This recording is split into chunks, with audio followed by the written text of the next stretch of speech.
Hey there, I just wanted to come on and share a dream that I had last week. I've been praying about it, and God's been slowly giving me his interpretation for certain parts of the dream. I had come to believe pretty firmly that we would have either mid-trib or post-trib rapture. I know I'm going to get a lot of comments and feedback and stuff. Just know that this is not something that I initially believed, and it's something that I'm wrestling with. Here we go. The first part of the dream, I was in a grocery store with a lady I knew in the dream very well, but not in real life. I don't know who this person was. She was dressed really nice, and I knew she was wealthy. We started walking, and she was going to a party, and I was going somewhere else, but we weren't there to shop. But then she started telling me that she had just found out they were making tornadoes or wind tunnels or something in the basement. And they, in the dream, I realized were like the people that were behind the scenes, that were kind of running what was going on in the world and all the destruction and everything. As far as the basement goes, I knew that that was some type of like hidden underground space, if you will. Not necessarily actual basement. We both got really frantic and started getting stuff, and we at the same time we both realized that we didn't have water stocked up. We went to get carts to get water bottles. Then the scene changed, and I was in a house. It was a nice house, but it was not my house. It was a friend's house, and our kids were playing. This is a friend I do not know in real life. Her daughter was blind and just kept hugging my kids and kind of jumping on their legs, and almost in a way that would seem kind of irritating. But my kids were very patient with her and were kind to her and played with her and acknowledged that she was blind and just didn't really understand. Then a shadow came across the window of a man or a person, and I went to hide with my youngest son and the little blind girl in the back bedroom. It was a feeling like we were hiding out, like we knew someone, if they were to see us, we would be caught. Yeah, so we had this feeling we were hiding out. The woman, my friend, went to check the door and see who it was, and ended up being a friend of hers with 5 kids. They were people that I also don't know in real life. They were really wild, unruly kids, and they were mean to the little blind girl. So the little girl and her mom left. There was one point in the dream where I got really nervous about my kids being alone with them, and so I went to find out if they were alone in the bedroom with them, and the older kids of this family were in there, and they were doing something bad. I don't know what they were doing, but I knew they were doing something bad, but my kids weren't in there. What I felt God gave me the interpretation of that is that those children and that woman and her husband, that family were kind of like an image of the world, of the people of the world, of people living in the world. And then my kids were kind of like this picture of people living for Christ, and kind of where their hearts are at this moment in time. So then we started having dinner, and I went to get my dinner, and I took 5 small pieces of steak. Like I had cut up 5 small pieces of steak like you would do for a little child. And that's all I had on my plate. And then the lady with the wild kids came and kept trying to steal my food. While she was eating a whole steak with one hand. And so she was like kind of pushing me out of the way. I was trying to hide my plate, and she would kind of like reach around, and it was very like mocking and mean and bullying. Like she didn't need my food, but she was going to steal it anyways, and she thought it was hilarious. Yeah, so eventually she did steal my food, and I got really upset. We had just had our kids all do a gift exchange, and her kid got a watch from mine, while the other gifts were really cheap. I yelled at her and told her to keep the $80 watch, and I went to leave. I was looking for my other shoe, and my oldest son said it was outside because one of the wild kids was playing with it. So I went outside, and there was like snow. I remember not wanting to like go out there without shoes on. And I went to get it from the street, and these fighter jets started flying over, and everything got gray and felt like war was about to hit.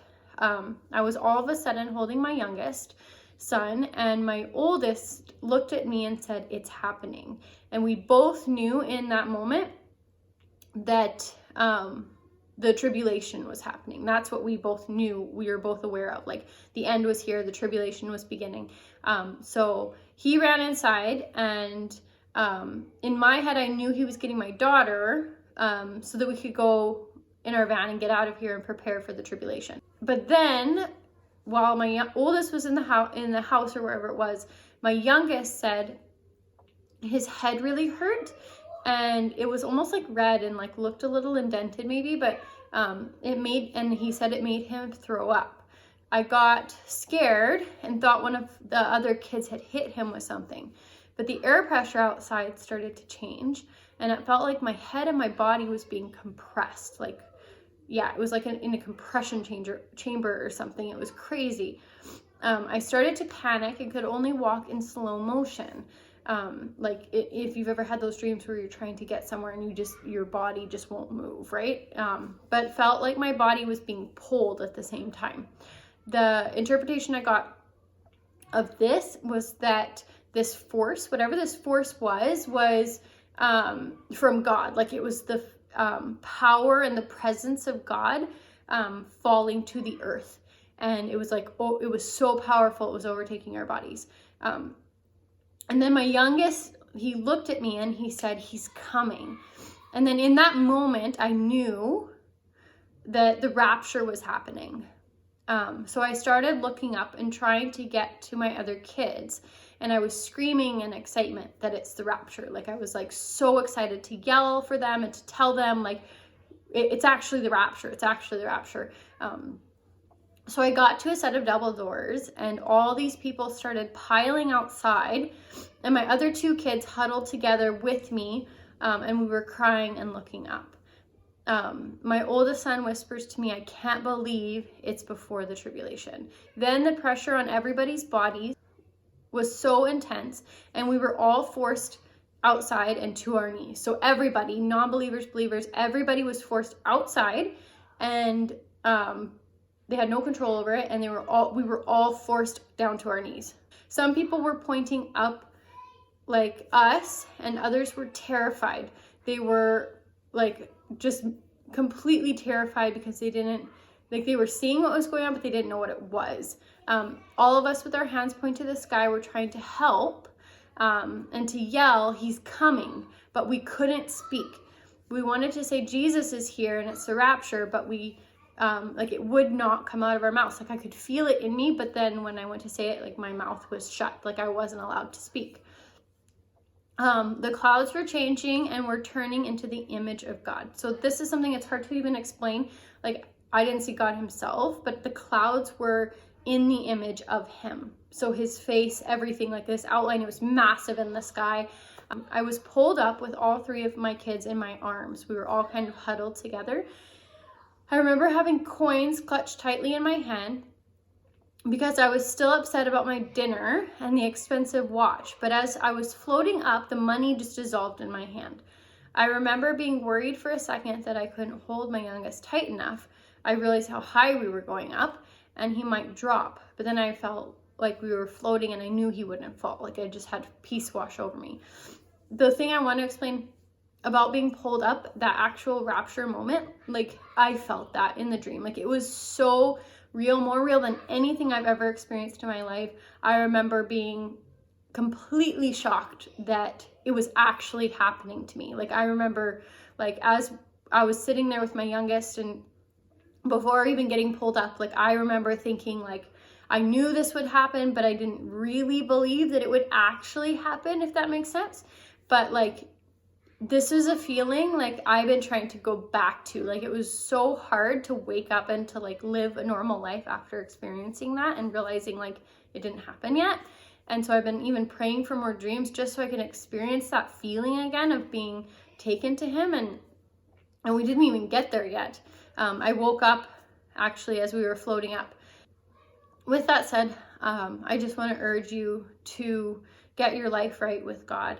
That if you don't know Jesus Christ as your Lord and Savior, as God in the flesh, that you would turn your life over to him, because the time is so short. Like, we are in the end and he's coming back for his bride, and I don't know when that is. I just pray with all my heart that you would get right with God and stop living on that fence. Stop being like that other family that's dabbling in this world and indulging in this world and lusting after this world and mocking people who are believing even in the coming of Christ, right? And that you would just choose. You have to choose a side or it's going to be chosen for you. So I love you. God bless you. Have a great day.